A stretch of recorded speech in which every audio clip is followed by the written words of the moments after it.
अवधूत चिंतन श्री गुरुदेव दत्त श्री स्वामी समर्थ। तुम्हा सर्वांचं आपल्या स्वामी शक्ती या चॅनलमध्ये मनापासून स्वागत आहे। स्वामी तुम्हा सर्वांच्या सर्व चांगल्या इच्छा पूर्ण करोत एवढीच स्वामींच्या चरणी प्रार्थना करते आणि आपल्या आजच्या या नवीन आणि सुंदर व्हिडिओला पुन्हा एकदा नव्याने सुरुवात करते। भक्तांनो, आज 23 डिसेंबर शनिवार बघा, अत्यंत महत्त्वाचा आणि सर्वात मोठा दिवस, कारण आज आहे या वर्षातील शेवटची एकादशी।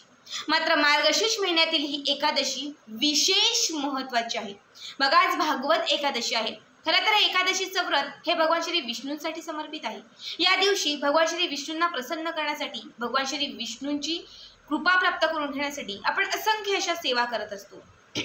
असं म्हटलं जातं की एकादशीच्या दिवशी भगवान श्री विष्णू जे आहेत ते निद्रा अवस्थेतून जागे झालेले असतात आणि ते जागृत अवस्थेत असतात। त्यामुळे या दिवशी तुम्ही ज्या ज्या सेवा कराल किंवा या दिवशी तुम्ही ज्या ज्या इच्छा व्यक्त कराल त्या त्वरित त्यांच्यापर्यंत पोहोचल्या जातात। खरं तर आजच्या या एकादशीच्या बऱ्याचशा सेवा, बरेचसे उपाय मी तुम्हाला मागच्या काही व्हिडिओमध्ये सांगितलेले आहेत। मात्र आत्ताच्या या व्हिडिओमध्ये मी तुम्हाला आजच्या या एकादशीचा एक विशेष महत्त्वाचा उपाय सांगणार आहे। बघा, आज सायंकाळी आपल्याला तुळशी मातेजवळ ही एक गोष्ट ठेवायची आहे किंवा तुळशी मातेला ही एक वस्तू अर्पण करायची आहे। जी वस्तू अर्पण केल्याने तुमची इच्छित मनोकामना पूर्ण होईल, तुमची आळलेली प्रत्येक इच्छा पूर्ण होईल, तुमच्या आयुष्यातील दारिद्र्य कुठेतरी संपत जाईल, तुमची अडलेली कामं पूर्ण होतील।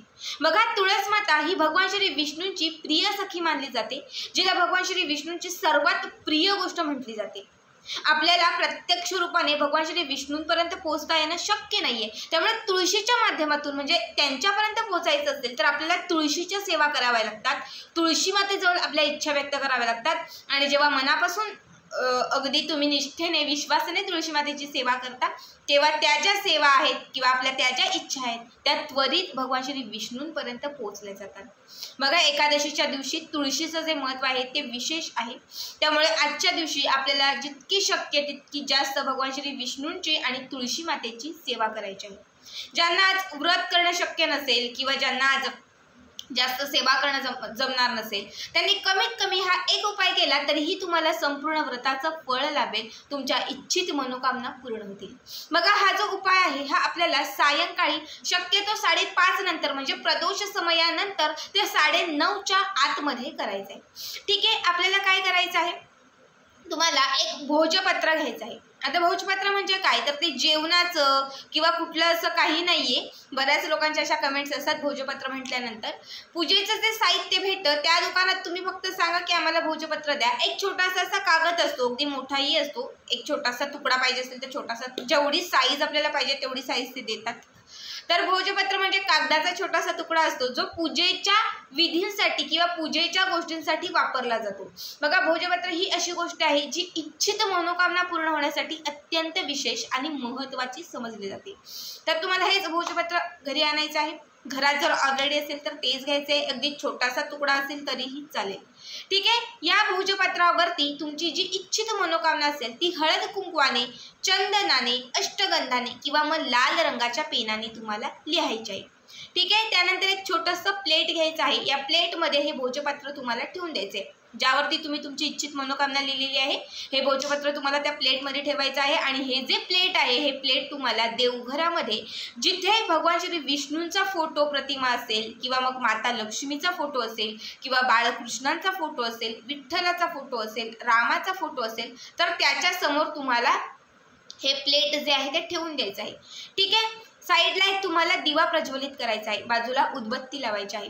त्यानंतर या भोजपत्रावरती ज्यावरती तुम्ही तुमची इच्छित मनोकामना लिहिलेली आहे त्यावरती थोडा हळद कुंकू अर्पण करायचे, थोडे तांदूळ तुम्हाला म्हणजे अक्षत अर्पण करायचे आहेत, धूप दीप असं सगळं दाखवायचं आहे आणि इच्छित मनोकामना तुम्हाला तिथे व्यक्त करायची आहे। त्यानंतर तुम्हाला एक वेळा व्यंकटेश स्तोत्र म्हणायचं आहे किंवा विष्णू सहस्त्रनाम म्हणायचं आहे आणि एक वेळा तुम्हाला विष्णू गायत्री मंत्राचा जप करायचा आहे।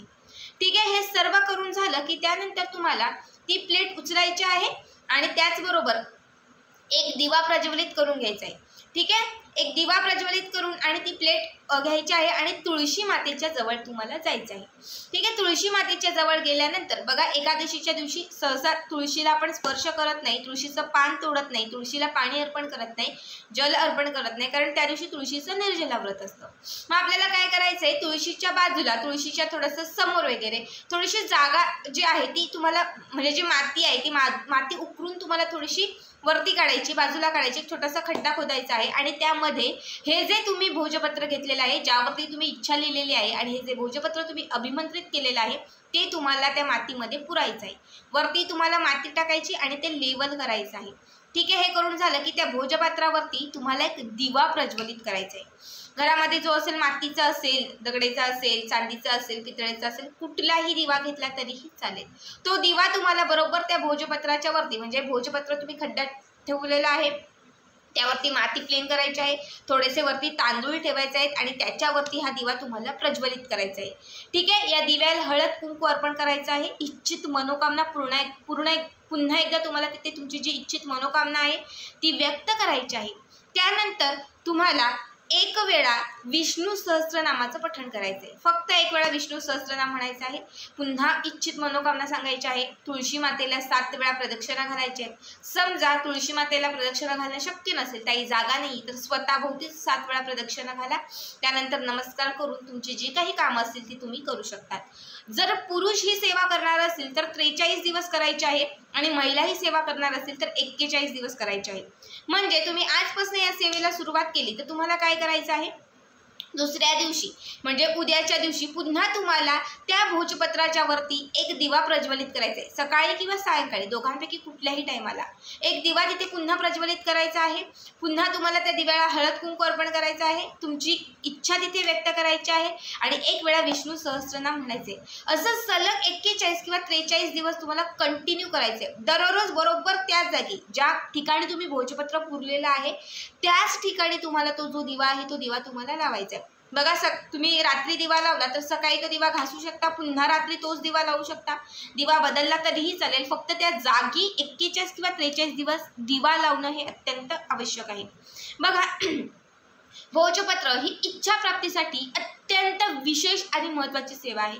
एकादशीच्या दिवशी भगवान श्री विष्णू जागृत अवस्थेत असतात आणि ज्यावेळेस तुम्ही भोजपत्रावरती तुमची इच्छित मनोकामना लिहून त्या तुळशी मातेच्या समोर जेव्हा तुम्ही हे पुराल किंवा तुम्ही तिथे हे गाडाल, तेव्हा लक्षात घ्या तुमची जी इच्छा असेल त्या क्षणात भगवान श्री विष्णूंपर्यंत पोहोचली जाईल. आणि जेव्हा 41 दिवस किंवा 43 दिवस ही इच्छा तुम्ही सतत जागृत